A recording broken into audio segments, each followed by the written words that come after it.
It only took one YouTube video and like a few hours for me to make this. Yeah, shut up. Hey, it's Soul. It's June 9th, 2017.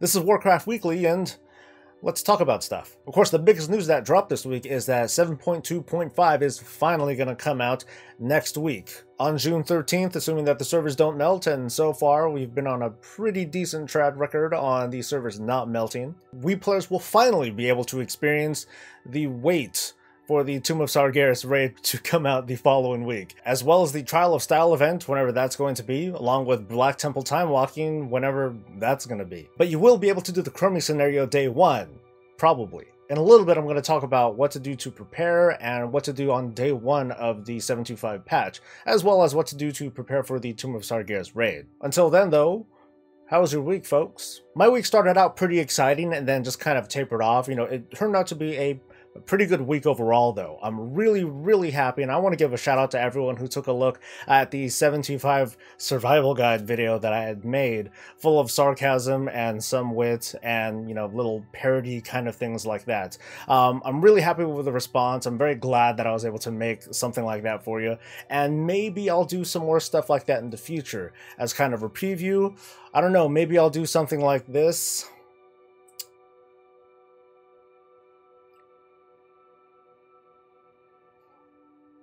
But who knows? It's really going to depend on what pans out, what's going to work and what doesn't work, and, well, you know, whether you folks like it or not. So, you know, look forward to it, and of course, like and subscribe. I'm almost at 6,000 subscribers, which I'm really stoked about after last month's debacle. So if you want to continue supporting the channel and giving me your love, please like and sub. It means the world to me because, of course, I want to keep doing what I'm doing because I love this. But as always, I want to ask you folks, how was your week? I actually am interested in seeing some more longer-winded stories. Those are, I know that there are a couple of channels that kind of go out of their way in a really cool way to read some of your comments. And, you know, I think I want to maybe do a segment where I read some of these stories off to, you know, off to the audience. I think it's really cool for people to share their wins, their losses, their drama, their really cool uplifting moments and things like that. And I wouldn't mind reading it off to folks for everyone to share and be a part of. To underline that, though, and because I didn't announce this last week, I do have a winner of a WoW token, and all you had to do really was tell your story. XxultariusxX is the person that that I chose this time around, and it wasn't really much of a story. Like it just seemed like, hey, it was really cool. He says, my week was decent, just very stressful with trying to plan my wedding and working a lot. And then all of a sudden he's like, funny story though, I was operating the shooting range for other Marines and they set it on fire due to hot weather and tracer rounds. Lol raw. And I'm like, lol raw? So is that new? Is it like, lol raw? Is that kind of the cry now? Is that the chant? So apparently on the shooting range, there are different types of 5.56 ammo ball tracer and blanks. Well, tracer rounds spark as they fly through the air so you can track them to the target. Well, they would hit dry ground out here in California and they would spark the dry grass and catch fire. Lol. Well, thanks for entertaining me with a sudden fire story, Xxultarius, or whatever the heck your name is. You're gonna get a free WoW token. Just go ahead and send me a message, and we'll get together. And I'm gonna give you enough gold to get a WoW token, however how much that is. I think that's a lot, huh? It's probably a lot. Anyway, there's no contest this week, but as you folks already know, I love hearing all your guys' stories, so feel free to share it in a comment below. I'd appreciate it. I have a featured YouTuber for the week, and you know, I did have like this old database of different YouTubers that were suggested to me from you folks, from the fans, for me to take a look at and promote and, you know, and take a look at their stuff. But when I looked back at the list, I found that, you know, a good chunk of those channels just kind of died, unfortunately, or they've become stagnant and whatnot. So I wanted to refine that whole process. Well, anyway, let's start off with who is our featured YouTuber for the week, and that is Lothis. This is someone that I found on the World of Warcraft Discord. I just happened to look at the content creator kind of thread where folks like me just kind of dump their stuff and, you know, cross our fingers and hope for the best. This person, well, you know, I'll just play the intro behind me really quick. I have devoted my life to the study of Azeroth's retarded wildlife. Join me on a journey across the land, searching far and wide, down, in Azeroth Discovery. Alright, so that probably gives you an idea of what the channel is. It's just funny videos with this sort of theme behind it. You know, it's something that I'm kind of doing too. It's just celebrating the world of Warcraft in a silly and a whimsical way. I think it's cool. I think you folks should check it out.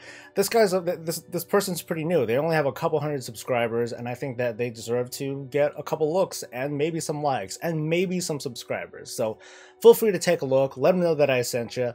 But as for the future, I would love to hear from you folks.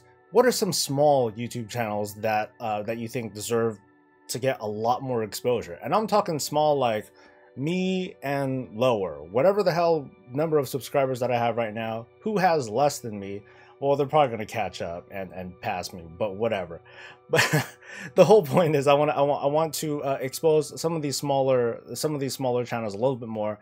I think they all deserve a lot more love, and I love to see the WoW community grow and continue to thrive as it always has been. As some of you folks have noticed, there are some bigger YouTubers that have stopped promoting or otherwise talking about the World of Warcraft because they moved on to other bigger, better things, or they just got tired of it, they quit playing, whatever.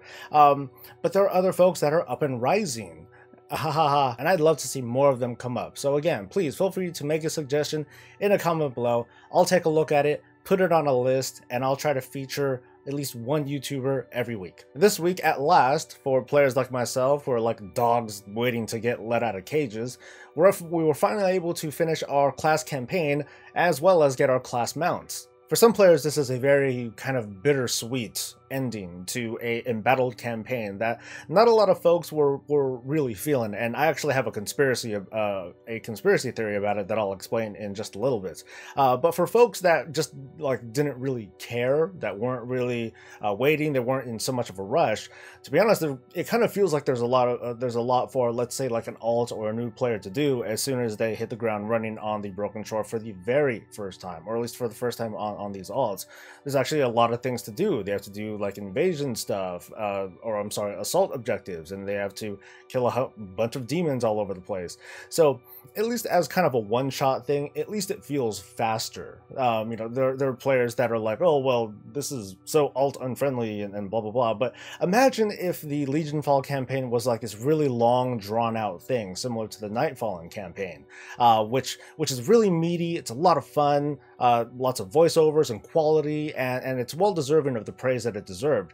But if we had to do it like 12 times for each of our classes, you know, if that was like what the Legionfall campaign was going to be, that'd be kind of a pain in the ass, wouldn't it? I mean, you'd get that kind of sentiment of, hey, you know, if we completed the Legionfall campaign once, we should be able to at least access the class mount quest line off all of our characters, make it an account wide sort of thing. So that's a sentiment that I can get behind. But as for how things are now, with people still wanting it to be like account bound-ish, I don't think that's really a big deal. In fact, straight up, I just don't give a shit. Real quick though, I don't have the perspective and the understanding, but I have a feeling that druids are not very happy with their class mounts, flight form, whatever it is. So if you want to bitch, hey, feel free. The Death Knight class mount quest included this kind of event that I'm not going to spoil, but it gave you this feat of strength achievement called Unholy Determination, and that's going to be removed. In fact, Blizzard had issued a statement saying that, you know what, players don't really find it fun because this particular feat of strength is missable. And you know, some players are a little bit upset about that because they have, you know, it's that usual thing about, hey, you gave us something and now you take it away. And so I can kind of get that, but at the same time, and this has nothing to do with the achievement itself or what you do in order to unlock this achievement or feat of strength, it's more like the fundamental thing about this is a missable thing. Like you basically have one choice or another to make. You make one choice, this happens. You make this other choice, you get a feat of strength. And it would be kind of dickish to have, you know, to have this kind of situation where you choose to not get something, and it's like, well, that's not cool, because you can't exactly undo that. You can't exactly go back and redo the quest and get that feat of strength achievement. That's not really how it works. And this is way different from something like, I don't know, the Hand of Adal or Hand of Adai. I forgot how to pronounce it. That one achievement back in Burning Crusade, where basically you can miss it. if you didn't get it in time. And that's okay, because at least, you know, you had the choice to either do it or not. It's not you do one thing or the other, because you can't take that back. So I know that some players are like, wow, that shouldn't have happened, but for me, I don't give a shit. On Wednesday, Paul Kubit and Josh Allen had a developer Q&A, and we didn't learn nothing. I mean, well, for people that aren't like really up to date with the news, for people that don't like watch this channel and stay up to date, or Wowhead or MMO Champion, anything like that, you're not going to learn anything new. There were very, very small snippets of information to glean from that, and I'll mention like maybe one or two of them throughout the rest of this video as I talk about 725 content. But overall, the Q&A was exactly what they said it was going to be. They were going to talk about 725 content, and I noticed on the Twitch feed, typical stuff, right? You just see all sorts of demands from the players. Blah blah blah, fix my class, blah blah blah, legacy, you know, whatever keck meme speak that they talk about, MAGA, I don't know. Paul and Josh did talk about why. Basically, the format of a Q&A isn't really conducive to talking about all 36 different specs and all 12 classes, and you know, and speaking to that. I mean, for one, you know, there's only like these two people on screen, and two, well, there's only these two people on screen, and it's not like they're SMEs off everything. If it was Ian Hazacostas, that's still not enough, because he's not entirely on top of every little nuance of each class. It's really going to take like a council of people in order to answer all these questions, and that's why they proposed doing like a Reddit AMA or Ask Me Anything, where users such as yourself will just submit tons and tons of questions, and then they take all these developers and designers, and they all just talk about, you know, they just gun through all these different questions that are being submitted to them. Here's the thing though, if they knew that, how come they're scheduling this to be like several weeks from now instead of, hey, let's do it, you know, during the development process? Now, of course, the answer to that is, well, we don't want players to make so much noise during the development process that it slows things down. That's a very easy mistake that can happen, that developers do in fact make, where they open things up. I mean, heck, this is what Blizzard does now. They open things up for player feedback, they submit this feedback, and then in some ways players steer certain parts of the game. And sometimes it's a good thing, sometimes it's a bad thing, but at any rate, it does kind of slow the process down, because developers still have to process all that kind of information. In my opinion, or as a suggestion to Blizzard, I would suggest, let's say 7.3 is out, right? 7.3 is out, 7.3 is out, but it's not time for the August raid, whatever the heck that is. So we're going to expect a 7.3.5 patch to come out just before the August raid is actually released. I would say like around that time, that would be the time where developers should hold an AMA and start getting tons and tons of feedback from players. That way they get it. That way they get all this stuff early. They get it early. They can start designing and iterating around possible changes that could take place. And for all we know, there might be very little to nothing that comes out of it. But I think that I do think that as a kind of front-facing issue, as a front-facing situation, I think it just makes Blizzard look good to say, hey, you know what? Let's go ahead and take your feedback.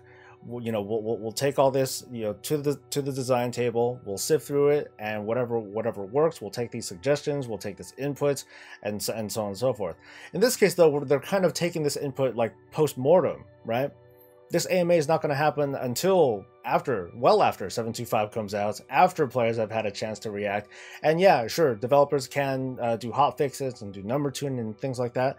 But what about the big mechanical changes that players would expect to have happen? What about, you know, certain legendaries that might be like so mistuned that they need a more mechanical change, and all the developers can do is just issue a number hotfix, and that wouldn't be that would be kind of, I don't know, do better, right? Anyway, that's my suggestion. And to kind of turn things back around, I want to go back to that whole Legionfall campaign thing and talk about this kind of conspiracy that I have about why the Legionfall campaign is what it is, and it's not designed to make anyone feel better. It's not designed to make me feel right, like I'm on this goddamn pedestal, like, well, I knew what was going on. Hell yeah. No, that's not what it's all about. I'm just sharing my thoughts here, and feel free to disagree. Definitely disagree if you think that, you know, there's some sort of other fangled tinfoil theory that you might think is true, but Well, here's my take on it. I think the Legionfall campaign was way too long. I think that if you take these segments of the different weekly quest-like things that we were given, if you smash them all together, you would probably find that the Legionfall campaign can probably be compressed into maybe like 3, maybe 4 weeks of content, where you have like something meaty like, hey, we have the Sentinex that just came out. Boom, Sentinex appears, and then you do stuff. And then you have some of those subquests like killing a certain number of demons under the Sentinex, or earning a certain number of nether shards under the Sentinex. What was it, like the 2,500 that you had to get from Khadgar? You know, that would be that would be kind of a cool follow-up to the initial intro of the Sentinex. Because remember, like as we were doing certain parts of this campaign, this Legionfall campaign or whatever, we were only doing segments of gameplay that we were already committing ourselves to because it's a good idea. It's a good idea to farm Legionfall war supplies and nether shards and to complete world quests and what have you. These are things that we're already doing. So when you have kind of a base quest, like let's say, oh, let's go with like the class campaigns to unlock your followers, you know, that extra follower champion person, and then it's followed up by a number of one of those filler quests, it seems to make a little bit more sense from a design standpoint. But instead, all this stuff was stretched out over this whole 12-week period, and that's why I think that it should have been. It was originally, it was originally designed to be a much shorter campaign. But if the Legionfall campaign itself was supposed to be shorter, then what's supposed to follow up the Legionfall campaign? It actually was supposed to be the raid. In my opinion, I think well, maybe not 725, but in my opinion, I think that the ToS raid itself was supposed to come out 2 months earlier. Here's the thing, though, and this is something that I do agree with Blizzard on, and other players, like such as like the higher end Mythic Raiders and such. The gap between the gap that could have existed between the Nighthold and the ToS raid, if it was going to be 2 months shorter, I think that would be a bit too short. There are a lot of folks that are still, in fact, progressing through the ToS raid on Mythic difficulty, some folks still on Heroic difficulty, and that's totally fine. I think that having a gap be a little bit too short, and I think about the gap between like Ulduar and Trial of the Crusader, I think that was a bit too short. Ulduar was a good raid, but being able to stretch it out by maybe another month or so, I think would have been a really good service for players who were experiencing that raid at the time. So I'm thinking that around January-ish, when the Nighthold raid was released, Blizzard was kind of thinking, well, you know what, it's only going to be like this many or so months until the ToS raid. Do we really want to do that? Or do we want to just kind of, you know, hold off, maybe do some additional tuning, give ourselves our chance to like refine the bosses a little bit more and what have you. Maybe someone in marketing was like, hey, you know, it's, you know, this will interfere with the Final Fantasy expansion thing. Haha, that'll really stick it to them. No, I still don't give a shit about it. But there could have been a whole number of reasons, but I think the biggest reason was that it just would have been too soon for the ToS raid to come out. Is it okay that the Legionfall campaign is what it was? I don't know. That's opinion. You know, for me it was okay because I actually, you know, slowed down doing it. But for other folks it's not, and that's totally fine. And that's me sharing my thought. So let's get to this patch preparation business bullshit kind of thing. And there, of course, I'm sure there are a lot of folks, there are a lot of other YouTubers and other channels and other guys that are already out as for what to do. I'm just going to try to make it really simple, even though we're like kind of this far into the video. I don't know if you made it. If you did make it, hey, cool, you're in for a, well, you're not really in for a treat, but here's some knowledge for you. Prepping for 725 and the Tomb Sargeras is not going to be hard. I'm basically just going to share what I'm going to do, and if you think it's a great idea, awesome. If you think it's a total dog shit idea, well, let me know that I'm a dog shit person, idea, whatever, in a comment below. So I'm saving every freaking box that I get, whether it's a Legionfall war supply thingamajig or an emissary cache, anything like that. I'm saving all that stuff. I'm also going to save 1,000 Legionfall resources, so I'm slowly going to amass all of this stuff until June 27th. June 27th is special because that's when the mythic version of the Tomb of Sargeras comes out, along with the upgrade to Titan Forge, you know, the whole Titan Forge cap thing that I don't fucking like, but whatever. And I'm gonna bust open every box that I have. So here's the reasoning, and the reasoning is in fact flawed, because we don't exactly know what's gonna come out of these boxes. Now, Blizzard had said that boxes that you're earning now are not going to give you 725 legendaries or Titan Forge who to what's it's, and that's totally okay. What we don't know, and maybe Blizzard hasn't answered it, maybe they'll answer it in the next coming weeks, for all I know, we don't know if these certain boxes are at least going to attribute to our bad luck protection. The way I see it, there's nothing to lose by holding on to all these boxes until the 27th. Although when 725 does come out next week, there are going to be new versions of the different emissary boxes and Legionfall War box things that you get. Presumably, these new versions of the boxes do in fact have a chance to give you a 725 version of the legendary, but you still won't be able to get the 970 version, and that would save you a little bit of time if you happen to get a legendary from these boxes and it was already set to 970, so you don't have to go out and do that quest to farm and kill bosses and whatever in order to upgrade them, because I'm sure that there are a lot of us that have like 10 or so legendaries across multiple tunes, maybe, right? So in that case, in our situation, it's like, well, that's kind of a lot of farming to do, dude. Well, that is if all 10 or so of those legendaries are in fact ones that we use, and it's probably not. And just blow everything on the first day of Mythic raiding. It's kind of ham-fisted, and it doesn't have a lot of forethought into it. Like, I'm pretty sure that I can, I don't know, run calculations based on the last time I learned a legendary versus the probability of me earning a legendary from opening this many boxes. And if I do happen to get a legendary from these boxes, okay, did I open the right box? Am I going to open a 725 box, or I'm going to open a post 725? But there's just a lot of thinking into it that I didn't want to bother with. I'm just keeping it dumb and simple.